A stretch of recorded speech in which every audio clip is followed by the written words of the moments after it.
Ганагийн сүгт давтай морил. Сүнс бузарлагч. Зохиолыг бичсэн Орших.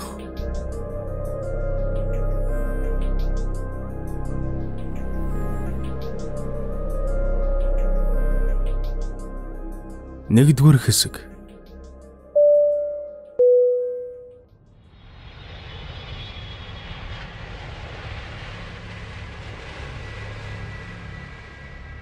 Гадаадд хэсэг ажиллаж байгаад эх орондоо ирээд шууд л нутаг буцлаа. Уг нь би нутгаас гарснаас хойш 15 жилийн туршид нэг ч удаа төрсөн гэртээ харж ижи аав хоёртоо үнсүүлээгүй юм. Их сургууль амжилттай дүүргэх, төгсөөд сайн ажилд орж карьераа босгох, гадаадд гарч мөнгө хураах, эхнэртэй уулж айл гэрийнхээ гал голомтыг асаах гэх мэт хараараасаа гарч ирэх том даваанууд руу мацах гэж ихэд зүдэрсэн болохоор юу нутаг буцах мантай байсан гэж бурууга өөрөөсөө холдуулмаар байна л та. Гэхдээ гол шалтгаан нь тийм биш. Би зүгээр л хүмүүстэй харилцахдаа хэтэрхий идэвхгүй хүн юм. Ажлын хамтрагчид, найз нөхөд, ээж аав, бас хань ижил гэх мэт ямар ч чухал дотны хүмүүстэйгээ уулзах уучрах бити хэл дотончлон ярьж сэтгэлээ нээх нь миний хувьд хэтэрхий төвөгтэй зүйл. Үүнээс болж л эхнэр минь болохоор шийдсэн байсан тэр бүсгүй надаас холдон удсан байх. Эхнэрийгээ байхгүй дгээр маань нэг л хоосон хөндий өргөд байсан болохоор л би гэдэг хөндий хүйтэн сэтгэлтэй амтан өөрийн гисэн өсөж төрсөн нутагтай өргөж боожулсан ээж аавтай гэдгээ сонссон минь энэ. Ер нь би нутгаас гарснаас хойш л угаасаа төм дөжгнөж бомбужгнсан газарт дургүй гэдгээ ясмахандаа шингэтэл ойлгосон юм. Тиймээс л би өөрийн ирэхгүй амар амгалан амьдралын мөрөөсөлүүлж анир чимээгүй хөдөө нутагт амьдрал ан зөхөөж чадвала тэнд хөгшөртлөө тайван сайхан амьдарч ясаа тавих юмсан хэмээх нэгэн бодол энэ 10 жилийн туршид сэтгэлд минь хадаатай явсаар өнөөдрийг хүрсэн юм. Одоо л тэр хүсэл мөрөөдлөө биелүүлэхээр ирж буй маань энэ. Гэхдээ үүнийг хүсэл мөрөөдөл гэж хэлэхэд хэцүү байх. Зүгээр л хүн төрлөختнөөс зүхтэж байна гэвэл арай тохирох юм байна. Ганцаардлаа салахыг хүсдэггүй юу бөө мэд. Ямар тач миний амьдрал тэр чигтээ ганцаардлаар дүүрэн байсан. Хүмүүсээ сайдаг тач биш л дээ. Зүгээр л чаддаггүй юм.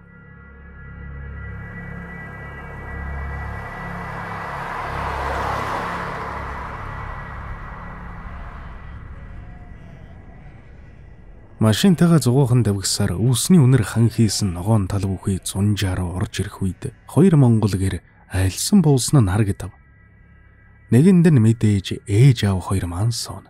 Аавыг минь жалцав, ээжийг минь сэндэр гэдэг. Хаа газрын хөдөө нутагт тааралдж л байдаг хөгшчүүд. Нөгөө айлд харин хамаатны залуу гэрбэл суудаг бөгөөд муу хөгш аав ээж минь хамгал мал хуйг харж хариулж өгдөг гэх. Гэртээ орж ирлээ. Муу ээж аав хоёр минь бөөн л хөл хөөрцөг болон үхтэж байна. Өөрсдөө л залахгүй л намайг хизээж өөрсөд рүү төрүүл залахгүйг мэдих тэр хоёр маань энэ өнгөрсөн 15 жилийн хугацаанд байнга л надтай холбоо барьсаар ирсэн юм. Гэхдээ ингэж нүрээ харж уучран золголдоогүй дэндүү удсан болохоор ганц хүүгээ их л санжтэй хөрхий зайлвал. Эхний 3 хоног учиргүй л баяр хөөртэй ярьж, ууж, дуулж сууцгаав. 4 өдрөөс хойш харин энэ бүхэн надад төвөгтэй болоод ирсэн тул мойл дүүхнэр идлэр хажуугийн уул руу машинтайгаа давгичлаа. Үзэгсэлэнтэй бүсгүй нүдтэй зүйрэлдэг бяцхан хар мойл жимснүүд хүнжийтлөө ургасан моддын дунд би 10 битам бариад юм бодсон шигэ аалхаж байлаа. Ачин шүү. Энэ хавийн мойл жимсийг түгээд чанамлаар нь бүр түүгийгэр нь зарсан хангалттай машины мөг босгох юм. Нутгийнхан маань яагаад энэ сайхан мойлнуудад гар хүрдэх юм бол? Нэр тийм штэ. Нэг аман яриа байдаг. Уг таны үед манай нутгийн нэг шулам хүүхэн хараасан гэсэн. Тэр хараалыг сүнс бузарлах гэж ёрын муухай нэртэй шившилгээр нутаг орныг маань ёстой нэг төв их шиг болсон гэдэг. Тэр шуламыг агаар хэмээх нутгийн нэг сайн ламдарсан. Тэн үйлдэхдээ өөрийнхөө толгойг хүртэл залгиулан байж тэр шуламыг хөрж чулуун сахиусанд хийгээд энэ айн хаа нэгтэй болсон гэдэг. Одоо ч гэсэндээ нутгийн хүмүүс энэ хаваар явахаар эмэгтэй хүний үйлж угаа сонсогддог гэж ирээд байдаг. Яг ийм бодож байтал гинэтхэн эмэгтэй хүн уйлах дуун сонсогдхон тэр чихэндээ ч итгэсэнгүй. Өөр ямар нэгэн эмтний дуутай андуурсан байх вэ гэж бодоод дахин анхааралтай чагнавал яахын аргагүй эмэгтэй хүн уйлж байна. Гэрэ нөгөө шуламчин биш байгаа гэж бодохдоо зэрэгцэн би зарсгийгээд явчих.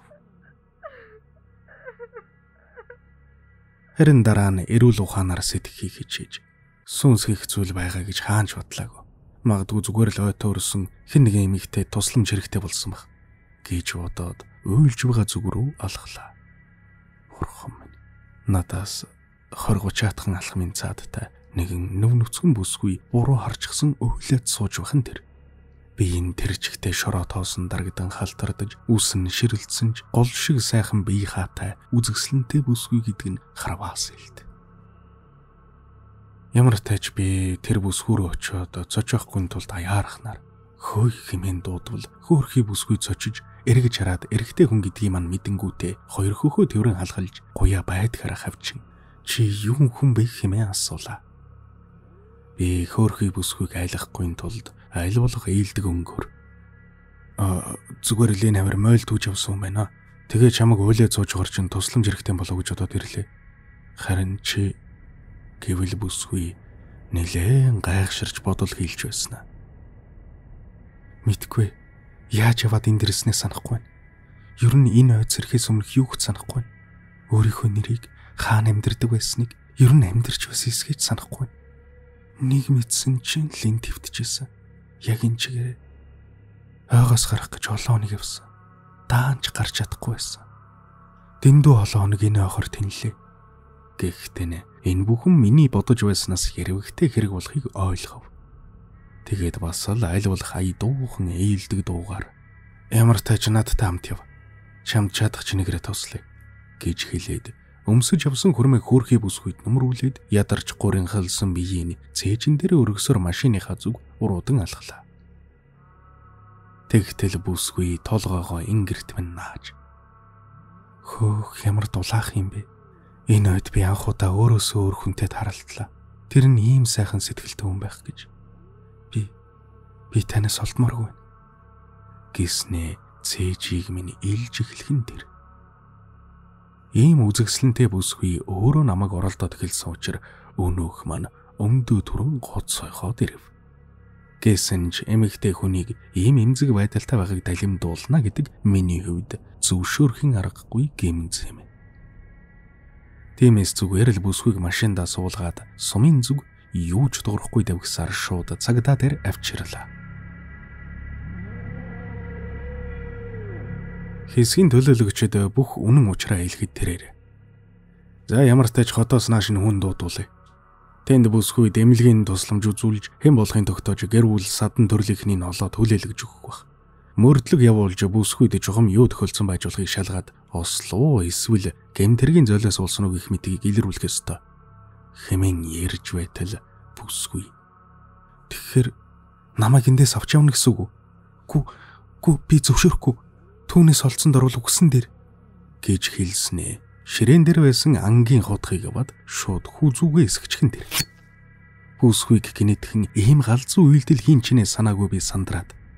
Бурхан минь хэмээн дуалдаж хүзүүнээс нь олгойдон гарч буй цусыг тогтоох гэж оролдон яг зүссэн хэсэг дээр нь хуруугаараа дарахад хэсгийн төлөөлөгч шууд л анхан шатны тусламжийн улаан зүнх гаргаж ирээд шархыг нь спиртээр ариутхан ойж эхэллээ. Тийм ойж байхдаа хэсгийн төлөөлөгч сая нэгэн хулгаанчнаас энэ утгыг хурааж авч байсан юм л та. Та хоёрыг орж ирэхээс өмнө далд хийдгэж. Ямар тач энэ бүсгүйд яаралтай тусламж хэрэгтэй бол та. Байдал санснаас ч муу ах шиг байна. Хэмээн хэлтэл бүсгүй гинэтхэн үндийж цагдаагийн шилэн хүзүүнээс барьж аваад аимшигтай яхрах хоолоогоор үл мэдэх хідэн үгсийг шулганаж өргөв. Яг л хараал шившиж буй мэд. Тэгтэл цагдаар аргаш тас гэдэргээ саван унж хөөс сахруулан татганахан тэр. Юу болоод байгааг ч ойлгохгүй байгаа би тэр хажим бүсгүй мөрнөөс гисрээд чи түнд юу хийчихвэ хэмээн асуувал бүсгүй хайдастай хоолоогоор мэдгүй Би сая яагаад ингэснэ? Ер нь юу хийснэ санахгүй байна. Гэснэ. Миний гарнаас мултрангуудаа цагдаагийн гарнаас атхан хайж сандарсан хоолойгоор намайг уучлаар ингээ гэж бодоогүй шүү. Босоорой. Хэмээн хэлтэл цагдаа өндийчхэн тэр. Яг л бүсгүй товстуулчаад тушаалыг нь үг дуугүй биелүүлж байгаа юм шиг. Учир нь бүсгүй тушаалаар ухаан алдчихад эргээд бүсгүй тушаалаар босож ирсэн цагдаагийн байдал төрөх нэг л эвгүй харагдаад байлаа. Сүнсгүй бие мэд хачин эвгүй. Ухаан алдахдаа өөрийнх нь сүнс хаа нэгтээ тэнж одоод одоо зөвхөн сүнсгүй зогтсон л өндийн босож ирсэн мэд. Тэгтэл бүсгүй ч өөрөө юу хийснээ ойлгохгүй байгаа бололтой. Яна би таныг яаж вэ? Хэмээн асуувал цагдаа хачин муухай зөв нэрийг нэмсгэллээ. Яг л уруулынх нь хоёр талаас хүчээр татаж мушилгах шиг эв хавгүй гихч нь яр зааж байснаа муухай хөггүй өнгөөр зүгээртэй хэмээн хэллээ. Бүсгүй санаа амарч ээлдгэр ашгүйтэй. Тэгвэл та намайг эндүүлдэж л дээ хэмээн гуйв. Цагдаа ч өнөх амьгүй хоолоогоор ойлголоо. Энэ бүсгүй хэсэгтээ чамаас холдуулж болохгүй юм шиг байна гэх энэ. Юу? Эн чин сэтгцэн өвчтөн хүн байж тээ. Тийм ээ. Гэхдээ тэр сэтгцэн өвч нь зөвхөн өөрийгөө гэмтээдэг бол та. Ялангуяа чамаас холдвол юм бол амиа орлож хож магадгүй. Хэрвээ энэ төөрсөн бас сэтгцэн өвчтэй эмэгтэй амиа орлоход хүргэсэн буруутан боломооргүй байгаа бол тэргэлээ. Одоохон чи гэрэл үг аваад ив. Ядарсан хүн тусалж байна гэж бодоол. Би нэг энүүхэй аваараа арга чарга хай гэв. Юу болоод өнгөрөвдөө? Үл таних бүсгүйг ямар нэгэн үл ойлгох үгсийг шивнэхэд энэ цагдаа яг л булчнаасаа босоод ирсэн үхтэл шиг болчихсон. Гэхдээ одоо бол зүгээр л харагдаж байна. Энэ нэг бол би хэтрүүлж төсөөлөд байна гэсэн үг. Эсвэл нэг учир байна. Ямар нэг ёрын учир шалтгаан.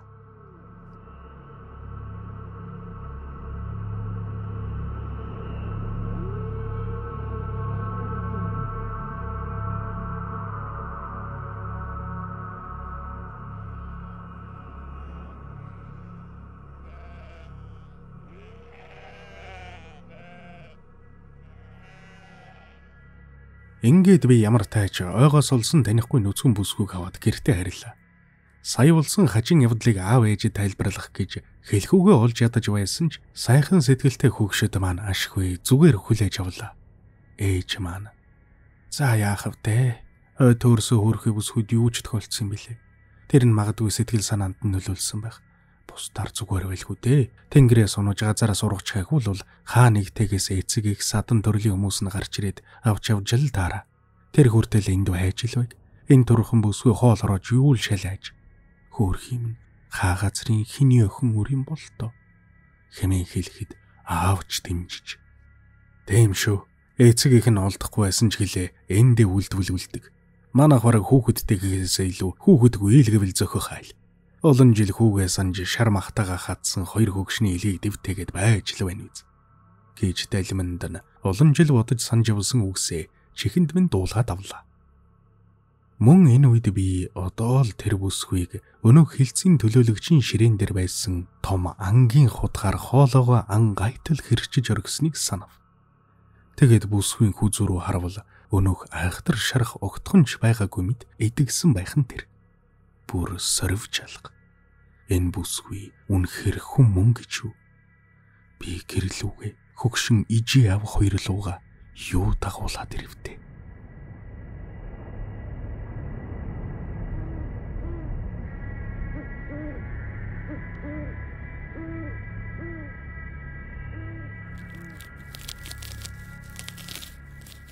Шөнө болов.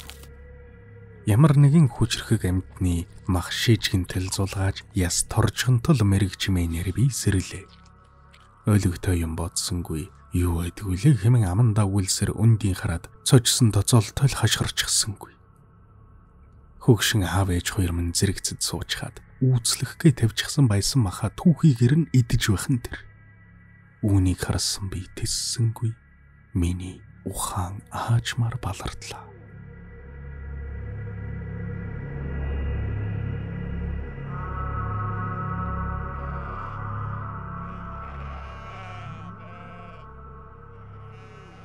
Би хашгирсаар цочин сэрлээ. Тэгтэл аавын яаж чи гэж зандрах дуу сонсогдож хажуу тийш харвал аав ээж хоёр маань халуун сүйтэй цайгаа оочлон сууцгааж байлаа. Яг л хөдөөний эгэл жирийн айл тохиолдож байдаг жирийн л нэг өглөө. Би бүр гайхаж тасарч урдчмын явдал үнэхээр бодиттой байсан эсэгтэж эргэлзэв. Ер нь бодит биш зүуд байх. Гэхдээ л миний хувьд огтхонч жирийн биш санагдаад байлаа. Уулнаас ямар ч ой санамжгүй нүцгэн нэмэгтэй олсон. Тэр нь надаас холдгол юм бол амиа орлчих гээд. Бүр хоолоогоо хэрчиж өргөсөн. Тэгс мөртлөө үхээгүй. Яг тэр шөнө аав ээж хоёр маань түүхий махыг ястайн зулга татаад идэж байсан. Тийм зүйл байж болно гэж юу? Хамгийн гол нь одоо аав ээж хоёр маань сойрвол бүр огтхонж чөтгөр дэзэмдүүлсэн эсвэл бүр галзуурсан шинж тэмдэг алга. Цайгаа уусан шигэ хууч хөрөөд сууж байна. Тэгэхээр тэр бол зүүдэл байх учиртай. Ийм бодол хийлж байтал аав "Гүши чи юугаа удаад хөлийгөө суучва" гэвэл би харин жаахан хачин зүүдлээд гэж хэлчихэд эргэн тойрны харуул өнөх бүсгүй алга. Би нөгөө бүсгүй яасан болов хэмээн асуудал аав. Чамаг өмхөрлөө ногоорж байгаагаар хамаг гэр орны чи ажлыг амжуулаад байж харахгүй юу чи гэд хэлж дуусаагүй байтал өнөх бүсгүй 2% дүүрэн сүү барьсаар орж ирээд "Аава ээж өхөн сүүгээс хагаад хонь хүрнүүдийг бэлчээрт нь гаргачлаа" гэхэн тэр. Аав ээж хоёр манж бүсгүйн тухайг зөөлхөн үнэрлэлээ. Бүр хэдийн аав ээж хоёрын минь хувьд төрсөн өхөн шиг нь болчихож. Бас байгаа байдлыг харуул үсээ ардаа нэгсүүлжиж Монгол дэглэмсүүд хизээ язааны хөдөөний бүсгүй болоод хувирсан харагдана. Энэ бүсгүй үнэхээр ийм нэг жирийн л хүн гэж юу? Аль эсвэл. Нэгдүгээр хэсэг төгсөв. Илүү олон сонирхолтой хууч яриа болон бусад контентуудыг үзхийг хүсвэл Ганагийн сүгийг subscribe хийж хажууд нь байгаа хонхыг дарж идэвхжүүлснээр бичлэг орох бүрд танд цаг алдалгүй notification-ээр мэдэгдэл очих болно. Баярлалаа.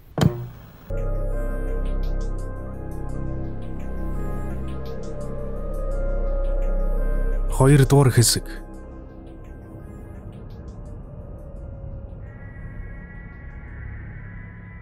Би ягаад ч юм өнөх мойлтой моддын дунд алхаж байлаа. Юу ч юм хайжуу бололтой газар ухаж энд тентхийн бод сундуулыг сөхөж шагаасаар нэг бөөрөнхий зүйлийг тэмдрээд авлаа. Эргүүлээд харвал хүний толгой байх нь тэр. Гэхдээ ягаад ч юм цочирдсангүй.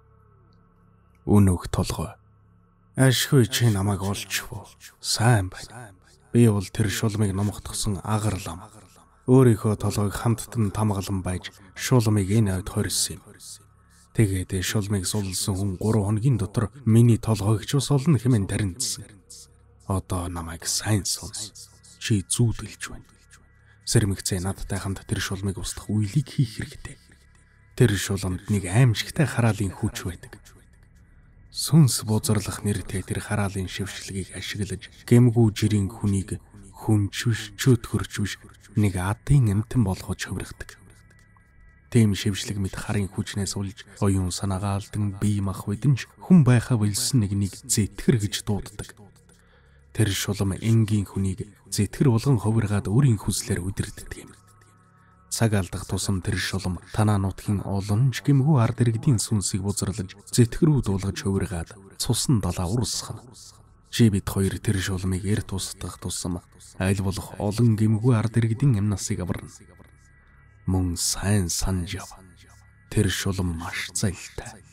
Хэлсэн үг бүрэн худал гэв. Би ойлголоо.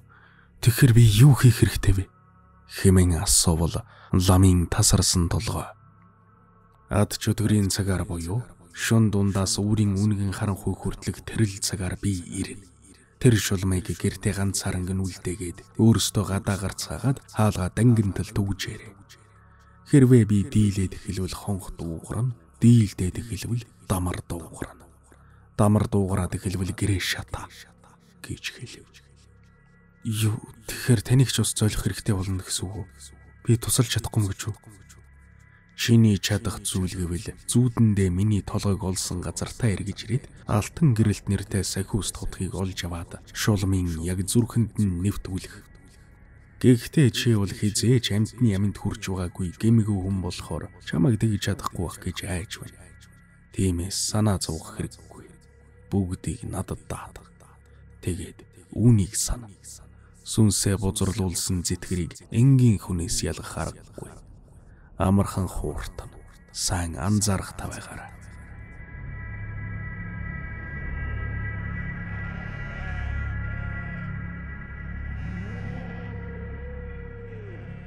Бүсгүй гэрснээс хойш 3 хоногийн дараа бас нэг юм хачин зүүдэллээ. Намайг инхүү зүүдэлж байх оронд тэр бүсгүй хаадал гэр орны хамаг ажлыг нугалж байсан бол той хувинтай сүү барьж орж ирээд. Аав, ээж, охин сүүгээс ачлаа гэвэл аав. Гүэм ажилтаа өх юм а. Али үнсэ. Гэхэд өнөөх бүсгүй яг л жаахан охин шиг дэгдэгнэн очсоор тухай үнэрлүүллээ. 3 хоногийн дотор аль хэдийн аав ээж хоёрын минь төрсөн өхнөөс ялгаагүй болсон байх шиг. Аргачгүй те. Энэ хажиргалтай бүсгүй манад ирсэн цагаас хойш л ёс юм шиг гэр гадаагүй хамгал ажлыг амжуулдаг болсон юм. Өглөө хамгийн түрүүнд босоод сүүгэн сааж хоног хүрээ хотлуулж чад орж ирэнгүүтээ мах гурлаа сүр материалгүй шахуу ээж салахын аргагүй сайхан амттай хоол хийж дараа нь гэр орон цэм цийдэл цэвэрлэн. Би дурвыг бүр гарч хүргэхгүй байлаа. Өнөөх бүсгүй өөчөө сэрчгээ юу өглөөний минь гэвэл би өглөөний минь гэснээс чи хизээ язааны л хөдөөний бүсгүй шиг хамаг ажлыг гялалцтал амжуулаад байх юм. Чадахгүй юм гэж алгаа. Уг нь чамайг нэрээ санахгүй байгаа гэж утсан юмсан гэж асуувал бүсгүй. Би үнэхээр яагаад энэ бүхнийг чадаад байгаагаа мэдэхгүй. Гэхдээ гар маань санаж байгаа бололтой гэв. Би тийм зүйлч байдаг л да. Үдийг хүртэл амьдарч ирсэн ой дурсамж тэрчгтээ мартагдаж болох ч булчингийн ой санамж болон дадал зуршлын ой санамж тэрчгтээ үлдэж болдог. Бүх ой дурсамжаа алдсан ч тогооч хүн тогооч чихтэй, хараалч нь хараалч чихтэй үлдэж болно.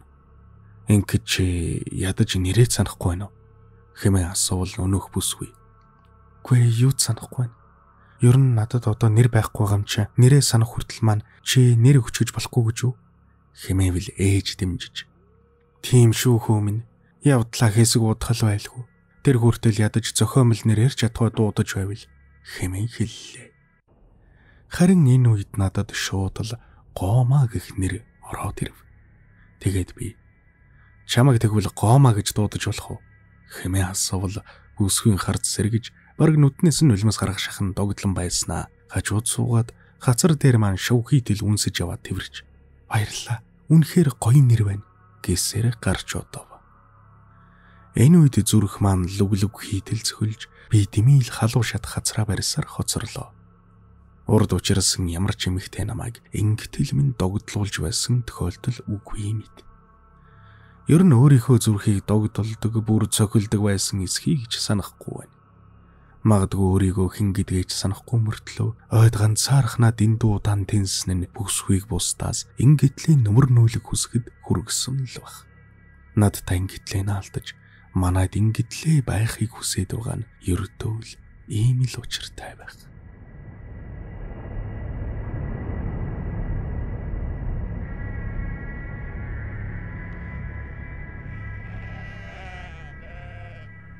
Гоомаг хонд явсан хойгуур нөгөө айлын эзэн болох Сумяг их сэргэлэн ирээ орж ирээд надтай мэндэлж. За сайн явж ирүү тэргэлээ. Хоёулаа олон жил нэгнийхээ царайг харсангүй шивдэ. Гэвэл би дэмийл хэлхүүгээ олж ядахта. Харин тийм ээ хөө. Ажил амьдрал гээл нэг мэдсэн чи 10 жил өнгөрч гэж. Гэвэл Сумя тоон жиргүй өнгөр. Гэхдээ бас ямар ажил гэхээр муу хоёр өгшнө хаяад энэ олон жил явах хэрэг гардаг байна. Хэмээн үгээр хатглаа. Сумягийн нэр үгийн ийм аархуу ойвргон зантай хүн гэдгийг мэдэх тул би дэмийл аясаар нь байж. Ийм зүйлч угаарч чадахгүй тэнэгэл явж. Одооноос ойр ойрхон эргэж байна муу аав ээж хоёроо. Гэвэл тэгмээрсэн дээ гэж хэлсэн Сумягийн нүд гэнэтхэн сэргэж. Нэрэ чи хотоос ёстой сайхан ихнэр болж авчирчээ. Чамаг ярьсан өдрөөс хойш ногоо ортлон унтаж байх хооронд эхнэр чи энэ хэд хоног 2 гэрийн амгал сүү сайлны ажлыг амжуулчаад бүр хонь хүрнүүдээ хүртэл тууж хариулдаг болчиход байна. Уугана хот газрын иймэрхүү хөөрхөн хүүхнүүд чинь тэнгэрээс унж газараас ургасан юм шиг л ямбтай амтд байдаг үсттэй. Ингэж үнэ тогл эвлэх нь битий хил бууцны үнэр аваад огж бөөлжөд сүй тулна. Тэгтэл танаа цэцэг шиг хөөрхөн эхнэр чинь бүр хизээ язааны л өдөөний бүсгүй шиг ажлыг ёстой умолцуулж өгч байна. Хаанаас тийм царайтай бас цайтай бүсгүй болж явдаг байна. Хэмээн асуув. Юу яриад байгааг нь сайн ойлгоогүй би тэмийл аав ээж хоёр руу харвал жишимчгүй цайгаа уусаар суун. Янзана ухаалаг хөгшин аав ээж хоёр маань миний хүү шулумтай гэгддэг байгаас нэрээ санахгүй байгаа нүцгэн эмэгтэй болсон. Тэгээд бид хоёр охиноо болгосон гэж уучрал нь олдохгүй юм ярихын оронд хүү маань хотоос авчирсан эхнэр гэж арай үнэмшилтэй тайлбар хэлхийг илүүд үдсэн бололтой. Тэр бүхэн хугацаанд үүнийг ойлгож амжсан би. Яахав? Аз тайл байж таарлаа гэв. Сумья энэ мэтэр гомагийн тухай ихээхэн зүйлийг шалгаалаа. Угаас ар хуугаас гадна нилээд хүүхэмсгэр. Ямар сайндаа л нутгийн иргэд хоорондоо түүний тухай жигжуг хийлцэж нөхөртөө нөхөргүй хэд хэдэн бүсгүйг нэр зохон байж Сумьягийн хүүхдийн төрүүлсэн хэмээн сурахвд. Харин аав ээж бид гурав олигтой өгөнөхгүй байсан тул Сумья нэгэнтээ уурсан санаа алдах шиг болоод гараад явжлаа. Тэгтэл аав араас нь гар над орон орсон буг шиг зөлөгч нь манай гоомаг хоньны бэлчээр дээр дараад авч мэдээ шүү. Уг нь нилээд ажилтай аав ээж хоёрын нэхэд хүндэлдэг гайгуул хүүг шиг байдгийг. Тийм нэг орон орсон буг шиг зангаасаа олж ил өөрийгөө ч тэр буустын гэр бүлийг ч тэр самарч хайчих гээд байдаг баран багам. Миний хөвөө шүү хардаас нь морд хэмээн хэллээ. Гоомад гэхээсээ илүү Сумьяд санаа зовсон би бушуухан машин авнаад араас нь гарлаа. Өнөөх хэсгийн төлөөлөгчд тохиолдсон зүйл бас аав ээж хоёрын түүхийн мах идэж байсан тэр зүүд нүдэнд үзэгдсээр. Аавын заасан зүгрүүд авгсаар нэг нь даваагдавтал тэр цаан нэрэл хоёр хүн ярилцаа зогсож байгаа дүрс харагдлаа. Тэгтэл яахын зургүй нэг нь нөгөөгөө дараад авах нь тэр.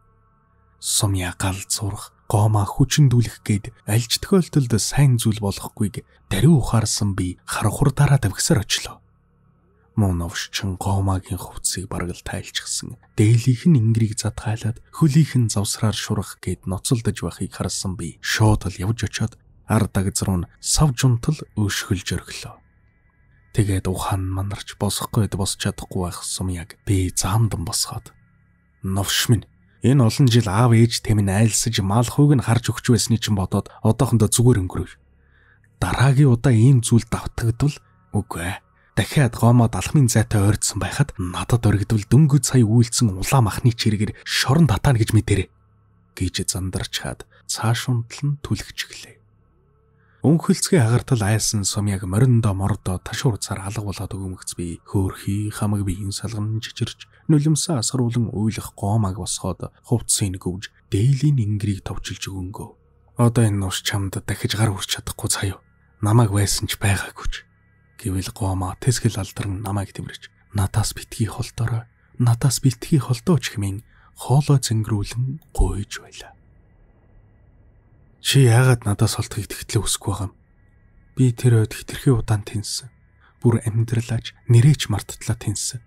Тэр ойд байсаар хугацаа өнгөрөх бүрд хүч чадал оюун санаа зүрх сэтгэлээ аажмаар алдаж байгаагаа л мэдэрч байлаа. Тэр чигтээ байсаар байсан бол би юучгүй арчигдэж сарнин алга болох байсан байх. Тэгтэл чи гараад ирсэн. Чи намайг аварсан. Одоо би чиний л дэргэд байвал юунаас ч яах хэрэггүй юм шиг санагдаад байна. Чи л хажуунаас холдчихвол дахиад тэр ойд төрчих юм шиг. Ер нь энэ ертөнц өөрөө тэр ой шиг санагдаад чи л байвал төрөхгүй юм шиг санагдаад байдаг гэлээ. Тэгснэ гоомаа тайвширч сэргэсэн хоолойгоор за одоо чи явта.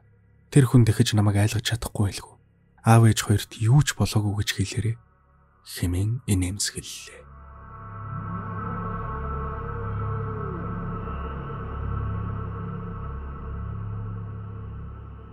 Орой болж нар жаргах төгөж байхад гоомаа хурч ирээд хонио отлуулж хаад аав ээж бид гуравд сайхан гондтой бууз хийж өглөө. Хөдөөний хар бор ажлыг хинээс ч илүү мэддэг бас ийм сайхан бууз хийж чаддаг зэрэгээс нь үзвэл гоомаа тэр уулан төрхөөс өмнө ямар тач жинхэнэ амьдралтай хүн байсан бололтой. Үнэхээр л тарих нь юу санахгүй байгаач гэлээ би ийм зарим зүйлийг санаж байгаа мэд. Ажилсаг байтал сайхан хоол хийх зэргийг яаж чаддаг болсноо мэдэхгүй байгаа шигэ тэр хэсгийн төлөөлөгчд хийсэн магадгүй аав ээж хоёр тэмж хийчихсэн байж магадгүй тэр ёрын шившилгээ өөрөө ч ойлгохгүй байгаа бололтой. Шившлэгч гэж тэ ер нь би ямар новшоо төсөөлөд байгаа юм болоо. Миний бодоод байгаа бүхэн сүнсч төрийг жинхэнэ гэж боддог мухар сүсгтэй хүмүүсийн орон дэсгүй ухар мөчөд төсөөлөл байна штэ. Бодит байдал дээр бол би зүгээр ойд хитрхи удаан төрснөөсөө болж сэтгцэн өвчтэй болж хоцорсон хөөрхий бүсгүйд л тусалж байгаа хэрэг. Намайг энэ мэтэр бодол хийлж байх хооронд оройн хоолн дээр бүгд л их дуу шуутай байх бөгөөд ёстой л муу хөгшин аав ээж хоёрын маань наран гарч харагдана. Үнэхээр л энэ танихгүй бүсгүй энэ үр удмаа санаж битгэрсэн хөөрхий хоёр хөгштийн илгийг дэвтээж байгаа бололтой. Тэгсээр бүгд унтахаруулж орондоо орлоо. Миний нойр хөрөхгүй байсаар цаг харвал шүн дунд өнгөрчээ. Үүнийг харсан би өнөөх зүүдэн таарлцсан ламын тасарсан толгойг санаж хамаг би зарс хийгээд явж ихлаа. Одоо тэр ярддаг толгой өнхөрч ирмэгц би гэрээс аав ээж хоёрыг гаргах ёстой. Тэгээд тэр гоомаа гэх шулмыг үгүй хийн. Шал тэнэг сонсогдож. Яаж ийм зүйл байж болно гэж. Ийм зүйлд итгэж байвал би өөрөө галзуу. Бүр шулм гоомаа ламын тасарсан ярддаг толгой хоёроос дутахааргүй аюултай ухаан солиотой итгээд болж хоцорно үсттэй. Химэн өөрөөсөө асууж байтал гинэтхэн гэрийн гаднаас. Ой, өөш тэрглээ. Химэн нэгэн эрэгтэй хүний баригл хоолойгоор нэрийг минь дуудах нь тэр. Сумьягийн хоолой л биш. Аавантаж байна. Бид гурваас өөр эр хүн ойр хавьд байхгүй. Ялангуяа шөнийн цагаар хурч ирээд хаалгач тогшихгүй гэрийн гаднаас нэрээр минь дуудах тийм галзуу солиотой хүнийг би энэ нутгаас танихчгүй. Хамгийн гол нь энэ хоолой яг л зүүдэн таарлцсан тасарсан толгойтой яг л ижилхэн хоолойтой юм. Энэ мэтэр бодол хийлж байтал. Ой тэрглээ. Өчигдөр шөн зүүдэн ертөнцөд ярилцсан амартаа юу. Шулмыг гэртээ үлдээж аав ээж хоёрыг аваад явна гэсэн чи яалаа гэхэн тэр. Би бүр юу хэлхээч мэдсэнгүй. Өнөө хоолой. Одоохон наад гэрээсээ аав ээж хоёрыг аваад зайлсан чин дээр шүү. Үгүй бол танаа гэр бүлийг наад шулмтай чам тонилгоно гэж мэдэрээ. Хэмээн занал хийлснэ. Гэрийн баруун талаас түс хийтэл мөрөгчхөн тэр. Энэ чимээнэр бүгд цочин сэрцгээв. Аав. Гүн чи юу байдаг вэлээ? Гэвэл ээж. Харин тийм ээ. Энд ч одоо манай бүх гэрийн хан гаднаас шөргөөд байна гэж баймаргүй. Хэмээн ярилцаж байх үед өнөө хоолын эзэн болох хүн бишин мэдэгдэхгүй амьтан гадна талаас гэрийн ханы хүчтэйгч чинь түс хийтэл мөргсөөр шулмыг өг. Шулмыг өг хэмээн муухай дуугаар бархирч гарлаа. 2 дугаар хэсэг төгсөв. Энэ зохиолын үргэлжлэлийг зөвхөн M-Book-ээс сонсоорой. Миний оруулж буй бичлэгүүдийг цаг алдалгүй, алгасалгүй үзхийг хүсвэл subscribe дарж, хажууд нөгөө хонхыг дарж идэвхжүүлээрэй.